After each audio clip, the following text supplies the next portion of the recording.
All right, we're going to move on now to the South region. We're going to do it the exact same way. We're going to go favorites first, and then we're going to go into sleepers as you get a look at the bracket. All right, Chris, I'm going to start with you this time. Who do you like as your favorite in the South region? Listen, Fink, I hope that the University of Houston Cougar fans don't watch this podcast. I want to make sure everyone subscribes like they should, but they're going to kill me for this one because I believe that the Kentucky Wildcats will come out of this. I'm a Houston native. This is why I preface it by saying that. But at the end of the day, the Kentucky Wildcats, in my opinion, right, they have the firepower. When I talk about as a player and as a coach in the NCAA tournament, metrics aside, you have elite players, right? You have depth. You have a coach who has been there before. Surely, Houston's a very great team, a very good team. They put the vice grips. They put the clamps on you. Top defensive team in the Big 12, one of the top 5 in the country. But they don't have the depth. They have injuries. They lost Arsenal. They lost Tugler. Surely, they have Coach Sampson, who's done it at a high level, who's been there before.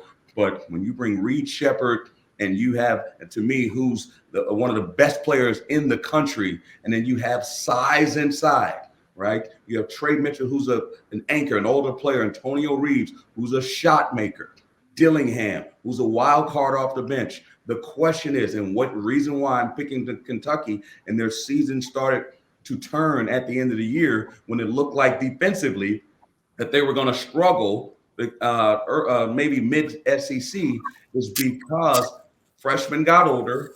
Edwards started making threes. And again, when you talk about the one and done guys of Kentucky, Calipari realized that Wagner's a really good player, but Shepherd, he's the one. And you have to put him in the lineup, even though you don't start him. And what they do is that locker room is very important. And they have a great mixture of talent there, where I believe that this is the breakthrough that Big Blue Nation needs. It is a shame that it's taken Kentucky this long. And they are in the region with Houston. But I believe that Houston, right, as great as they are, will struggle because they don't have the depth to counteract the talent of Kentucky in its win or lose or win or go home tournament. All right, now we're going to talk about Houston in a minute, but I want to ask you about this. John Calipari, they're doing it a little bit differently, right? They're playing with pace. They're playing with three-point shooting. They're the best three-point shooting team in the country. Calipari was quoted, I believe it was yesterday, saying he may have a defensive wrinkle. He may play 2 of the bigs. And I'm sitting there saying, no, don't do that. Please don't do that. Play more shooting. So, I mean, this is a team, again, they're the best three-point shooting team in the country. But when you look at the amount of shots they take from behind the arc, it's about middle of the pack. Double down on that. Forget about the counting metrics. Forget about people saying, oh, those teams scored that many points about you. That's because there's that many possessions. Defensively, they're not great, but they're not awful. So I want to ask you about that. The two big possibility. Yeah, let me speak to that. So then I don't know. Isaac, real quick. I think he's looking ahead to that battle possibly versus Houston. Because in order to beat Houston, you have to bring your hard hat and your lunch pail. You cannot. You will not. They put 2 people on the ball at every time. There will be a contested shot on each possession. There will be very few, unless they get them in transition. That's how you have to beat Houston. Once you get to a half-court setting, you can forget about getting open shots or getting into the lane. There will be no driving kick situations. You won't be able to activate the bigs from the dunker spot. You will have to be able to get on the offensive glass. But more importantly, Houston, similar to the old UConn teams that Jim Calhoun had, the second shot is their best shot. You have to come ready for a fight. And they're gonna have to have some size, and those smaller guards won't be able to do it against that physical team of the University of Houston. All right, interesting enough. I've got my own take on Houston that's coming up soon. But Isaac, who do you like in this bracket? Yeah, for me, I think injuries really do mar this region, right? Marquette's really banged up. Florida just lost a starter. We've seen Houston's, obviously their injuries are through the roof, and it's a real problem. Texas Tech is also super injured too. So I look at Duke, and the thing I keep going back to with Duke all year long is if you have an intimidating, low-post, dominant center, that gives them problems. Look through this quadrant. Like, where do you see one? I don't see one at all. Houston doesn't really have that guy. Texas A&M doesn't have that guy. Wisconsin, Stephen Crowell and Tyler Wall aren't really those type of guys. Kentucky plays through its guards, not through its bigs. Marquette, Oso Ighodaro is an awesome player, but he's not that low post traditional big plotting center that's going to really give Duke's front court some issues. So I think this is a really interesting draw for Duke, and matchups is everything. This is a really good matchup for Duke to go on a run. I'm still bullish on these guards. I'm still bullish on what this offense looks like with Kyle Filipowski at the 5. And I think Deshaun Stewart emergence late in the year is real and a big game changer for them because he is awesome on the offensive glass, a really good processor. I've liked some of the passing that he's been able to do as well out of the short roll. He does a lot of things well for them, and he's a great mix-up option just to throw in there if Mark Mitchell doesn't have it on any given night. So give me Duke out of this region. Yeah, I don't hate that. I think they're the most talented team. It's why they started the season ranked where they were. But this is also a team that's lost 2 in a row and 2 games that, quite frankly, we expected them to win. They had North Carolina on their home court for a share of the ACC, and they lost. Then they had NC State in the ACC tournament, and they lost. So this is a team that is very much trying to find itself right now and manage all of these preseason expectations, given who they had come back. I will continue to say I think a subplot of this Duke season is getting these guards to click at the same time. Jared McCain, Tyrese Proctor, Jeremy Roach. When everybody is in the lineup, all 3 guys have not played their best basketball on the same night. They're going to have to do that here if they want to make a run to Phoenix. All right, we've talked a lot about Houston in this one. Obviously, they were one of 3 teams that were considered to be among the elite in college basketball throughout the course of the year. They have the best defense in the entire country. They are battling some injuries, but I love this backcourt. I think Jamal Shead is an absolute warrior. He sets the tone on both ends of the floor. And Houston is a team, like, they may not be the trendy pick anymore, given how they lost to Iowa State in that Big 12 tournament, but this is a team that has been among the top 3 in the country all season long. Interesting, though, they play very, very slow. And so when you talk about winning 4 games in a row, 5 games in a row, 6 games in a row, and you have that limited number of possessions, how susceptible does that make you to playing against a team that's just hot from the outside? But I go back to it again. I think they have one of the best backcourts in the country. They're obviously a threat. They're obviously somebody we have to talk about, but I digress. All right, fellas, let's talk about the sleepers. Chris, who's going to play spoiler in this region? Isaac, put your Dukes up, man. I'm going with James Madison. There's no question, in my opinion. They're the champions of the CAA. And I'll tell you this, I've had the chance to cover them this year in Cancun, and I watched them up close and personal. Mark Byington is an excellent X&O coach, a disciple of Pete Gillen, our partner here at CBS.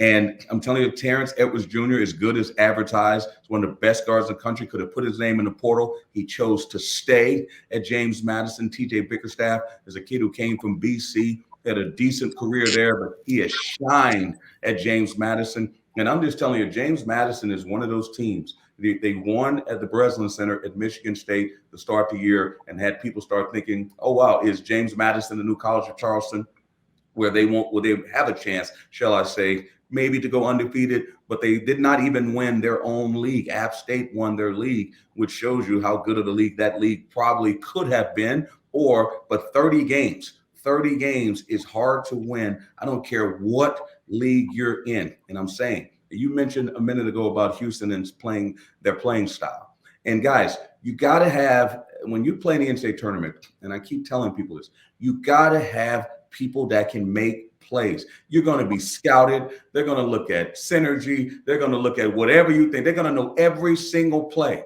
These coaches are good. This is a championship tournament, right? And you got to have guys that can make plays beyond that. You mentioned Duke before. One of the things that Duke struggles with is toughness. They're going to play against a Houston team. Talent, to a degree, matters. Toughness matters more when you play against a team like Houston. But James Madison, what they can do is they can get ahead of you. And when they get ahead of you, right, and they start feeling it, they have a coach that knows how to manage the game. And I'm telling you right now, James Madison will have the swag, right, the joie de vivre to play in this tournament and not feel like an underdog. It would not surprise me 1 iota. Now, they're in a tough region, right? Very tough region, a whole lot of talent, probably unlikely. But again, if you have to pick somebody, I'm picking the Dukes. 31 wins on the season. It's hard to argue with that. Isaac, who you got playing spoiler?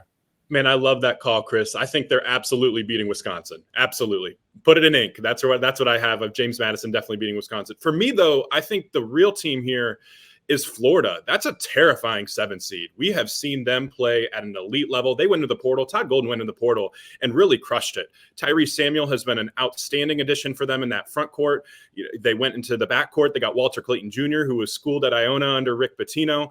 Will Richard, a year 2 transfer out of Belmont's been awesome. Zion Pullen has been phenomenal this year, and they can just beat you in so many ways. This offense is a supernova in transition. They can slow it down. You want to slow it down on them, they're fine with that. Like, they're going to kill you on the glass too. And I do think that, like, in the NCAA tournament, rebounding matters.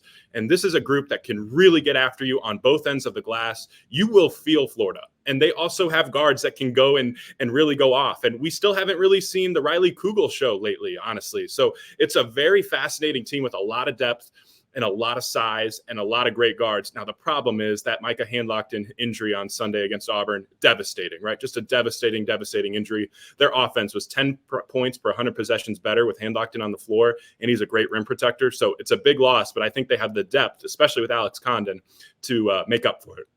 Now, Isaac, here's my thing with Florida. When I watch these guys, I see a team that is scoutable, meaning like their personnel is fairly one-dimensional. They got shooters, they have drivers, they have bigs who don't step out. So this is a scouting report type of team where you can say per man, okay, we're running him off the line. Okay, we're closing out short on him. Okay, we're daring him to step out. That's my only concern with this Florida team because you mentioned it. Riley Kugel hasn't made shots this year, 31%. Even Will Richard hasn't really made shots this year, 34% from 3. So you know Walter Clayton's going to drill shots. You know Zion Pullen's going to try and get to the rim. If you dare him to shoot, he's going to shoot it, and he's going to make it, but he's only going to take a couple per game. So that's my only concern with this Florida team. And they are potentially have a matchup with Colorado if Colorado can get out of Dayton. Colorado is my pick for a sleeper. Why? Because I think their big 3 is as good as anybody in this region. I mean, you are talking about a guy who's got a chance to be a lottery pick in Williams, Tristan Da Silva, who's ultra efficient, versatile, productive forward, and then KJ Simpson, who's just putting up ridiculous numbers throughout the course of the season. His shooting splits are absolutely off the charts, but he's also creating for others, and he's also rebounding the ball. Now, the key for Colorado is taking care of the basketball. If they can take care of the basketball, I really think they have a chance to go and make a run here, especially against a Florida team that is now missing a key piece inside. Colorado, we know, has the guys to do it. When it comes to sheer talent, they can go with anybody. That's why I like them for a chance to be a spoiler.